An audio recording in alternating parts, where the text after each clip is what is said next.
Hi friends, ఇవాళ మీకు చాలా హాట్ రాజకీయ అప్డేట్ తీసుకొచ్చాను. Salary cut, suspension for Jagan. అసలు ఏం జరిగింది? ఆంధ్రప్రదేశ్ అసెంబ్లీ స్పీకర్ అయ్యన్న పాత్రుడు గారు ఇటీవల ఒక కీలక వ్యాఖ్య చేశారు. ఆయన మాట్లాడుతూ ప్రజలకు ప్రాతినిధ్యం వహిస్తున్న ఎవరైనా ఎమ్మెల్యే అసెంబ్లీకి రాకపోతే ఇది వారి బాధ్యతలపై నేరుగా ప్రభావం చూపుతుంది. ఒక సాధారణ ఉద్యోగి హాజరు కాకపోతే ముందు హెచ్చరికలు, తర్వాత జీతం కోత, చివరికి సస్పెన్షన్ వస్తాయి. ఇదే విధంగా ఎమ్మెల్యేలు కూడా వర్తించాలి.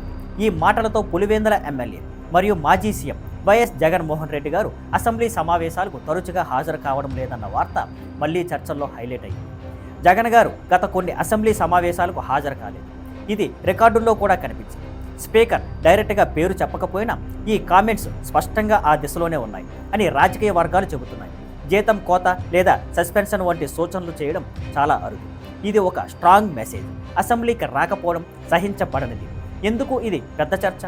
ప్రజలు ఎంచుకున్న ప్రతినిధులు అసెంబ్లీకి హాజరు కాకపోతే వారి సమస్యలు ఎవరు వినాలి? స్పీకర్ ఈ స్టాండ్ తీసుకోవడం వల్ల ఇతర ఎమ్మెల్యేలు కూడా ఈ రూల్స్ సీరియస్గా ఫాలో కావాల్సి ఉంటుంది. ఇది ఒక ఉదాహరణ. బాధ్యత లేకపోతే పబ్లిక్ మనీ వృధా అవుతుంది కాబట్టి జీతం కూడా నిలిపివేయచ్చు అనే సంకేతం. ఫ్రెండ్స్, ఇది చాలా సీరియస్ డెవలప్మెంట్.